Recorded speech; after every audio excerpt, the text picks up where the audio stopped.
Welcome to these simple business money moves, where I literally walk you through how I manage my own finances inside of my own business and in real time. And I teach you how to be a player, not a pawn in the game of money. If you've ever thought, I know I should be looking at my numbers, but I don't even know where to start, you're in the right place. I'm Chelsea, and this series is basically a real-time look over my shoulder as I manage finances inside of my own business. This is not theory, this is not fluffy or overcomplicated advice. It's just actual CFO work happening in real life. See, I'm flipping the script. Usually it's me peeking behind someone else's curtain, but I'm giving you a front row show behind my curtain. Because when you own a business, every week, month, quarter, and year, there are financial things that business owners really should be doing.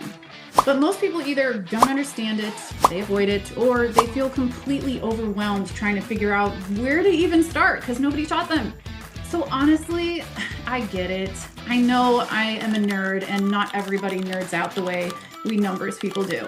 So I'm going to make it easy for you.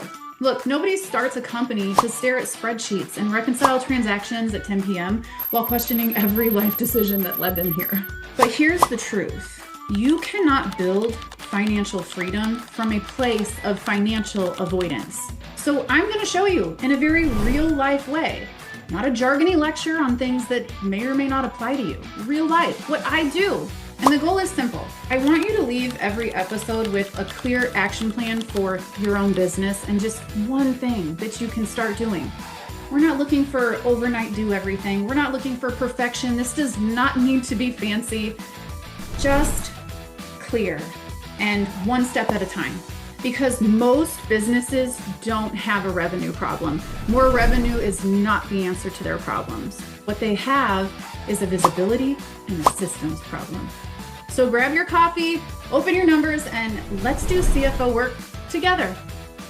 Hey, welcome back. It is the first of the month, and we are managing our money, doing the things that we need to do, taking the time that we need to take to make sure that we're getting why it is we got into business in the first place. None of this matters if we can't support ourselves and our families better than we could a job, right? There's a saying that entrepreneurs are the only people that will leave a 40-hour-a-week job to work 60 hours a week and make less. And it rings so incredibly true. I've seen it for myself. We as entrepreneurs have to fill our own cups before we can fill other people's cups. And that's the cool thing about money. It's always and never about the money. And money is simply a reflection of the person that you see when you look in the mirror. In life in general, with any relationship, with any situation, we truly have to learn how to fill our cups first, because you cannot pour from an empty cup. And we think that we're doing the noble thing and the righteous thing and the right thing by giving and giving and doing for others and self-sacrificing. But true abundance starts with you. So the first thing that I do every month on the first, like clockwork, is move my money. So I use a cash management system similar to Profit First, where we have multiple bank accounts. Each account has money that is set aside for a purpose. So the accounts that I have are my income account. That's where all of our revenue comes from. All of our client payments goes into. So all of our client payments go into that income account, all of them. What I do each month is I transfer money from my income account. So this is my handy dandy tool that I use to track all of my monies in this Excel workbook. This right here shows each month when I transfer money on the first of the month. And all of our client payments, all of the business revenue goes into this income account. From there, based on percentages that I have calculated and that I keep up to date, we transfer money from income to OPEX, which are all operating expenses except for team and tax. And then we transfer to team. That covers not only W-2 employees, but contractors and benefits. for the team, total team. I set aside for taxes and I protect profits.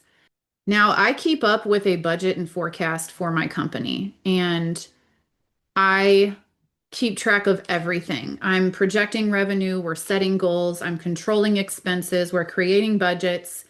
And inside of this tool, where I do all of those things, is where it's automatically calculating my percentages by quarter, because I tend to update them quarterly unless something drastic changes. So, quarter two, because we're in quarter two right now for me, in my forecast, I am slated to set aside 20% to OPEX, 49% to team, 6 to tax, and 21 to profit.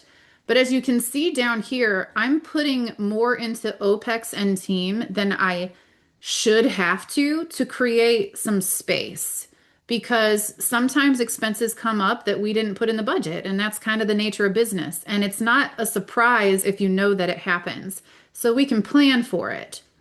So these are the percentages that I have been using for the quarter. But you can see in April, even I set aside even more into OPEX and team than I had anticipated with the padding. So I'm going to keep that trend up for May, and I am going to set aside the same percentages that I did in April to create, again, that space. I know we have, for example, I have my client coordinator who, for the first time, is going to get ready to go and attend an event in our industry solo by herself. Typically, we are like Bonnie and Clyde at these events and we tag team them and it's so much fun. But there was an event happening that I couldn't make it to. And I was like, yo, do you think that you're ready for this? Do you want to do this? And she was like, yeah. And so we're really excited. However, that was a handful of expenses that we didn't plan for. So this is exactly why I create space in my budget, in my forecast, so that we can jump on those opportunities when they come and not feel like we can't do that because we don't have the money or we didn't budget for it. All right, so I have my bank account open so I can prepare to make those transfers. And these calculators in this tool make it really, really easy to do these. So in my income account right now, I have $85,782.27. I back out $25 because minimum balance is, and I don't want to, get any overdrawn fees, monthly bank fees, none of those. I'm not paying the bank's fees. It's 2026. You should not be paying bank fees. So we have $85,000 sitting in there. Now it's pretty cool that I can go back and see where my cash balance was at the beginning of every month. So it's down a little bit from April. It's up from February. It's up from March. So it's cool to see, when we do it in this way. And the reason why I make my transfers on the first of every month is so that I can compare them and see apples to apples. At the first of every month, how much was in all of these accounts? Right. So, for example, I can look at team and see it was 54, 38, 35, 48, 45. So it's kind of fluctuating there, but it's all working out and it's helpful to see this way. So what this calculator does is tell me exactly how much to move where. So now that I have punched in my balance and income, I'm going to go ahead and make all of these transfers. So once I've made the transfers, there's one more thing that I do. My profit account, and the way that Mike Michalowicz outlines it in his book is that this is money that you can do whatever you want with it. We're already protecting operating expenses. We're already protecting your payroll and your team expenses. We're already setting aside for tax. Because you've protected those things already, profit is truly what's left to do whatever you want. So I choose with my profit account to do a few different things. So this is the calculator that I use that tracks how much I transfer to profit each month, every quarter, and what I do with that profit. So this month I have transferred 13,721. So I'm going to put that right here, and it's automatically going to tell me what that profit is going to be allocated to. So for me, and you can set this up however you want, this is fully customizable.